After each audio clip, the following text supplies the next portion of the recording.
100 дена по изборите и новата локална власт, Македонска каменица зрачи и дише со полн капацитет, стои во отчетот на градоначалничката Сонја Стаменкова.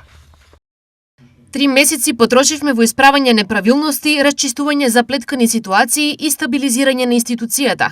Со преземањето на локалната власт, а поради тоа што беше крајно време за креирање на буџетот, започнавме со буџетски форуми во сите 8 села, градот, со маргинализираните групи, бизнис секторот и со невладините организации и спортски здруженија.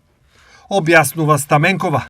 Според неа, утврдени се приоритетите според кои ќе се реализира 4-годишната програма за развој на општината во сите сегменти.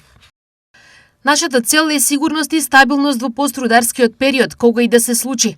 Македонска каменица со јасна визија за иднината, со култура, социјална програма и мерки, с големи исплатени надоместоци за ученици, новороденчиња, студенти, но и за спортските и невладините организации во висина од 8.400.000 денари.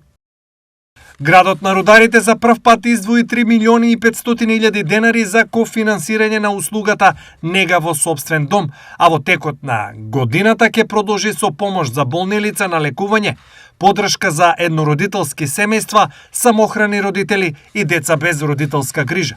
Во делот на инфраструктурата, Македонска каменица се соочи со серија проблеми поради нерешени имотноправни односи и судски постапки кои се решени или се решаваат за да се избегнат последици по општината. Во контекст на сигурен, брз и практичен развој на општината, проширена е соработката со Родник Саса.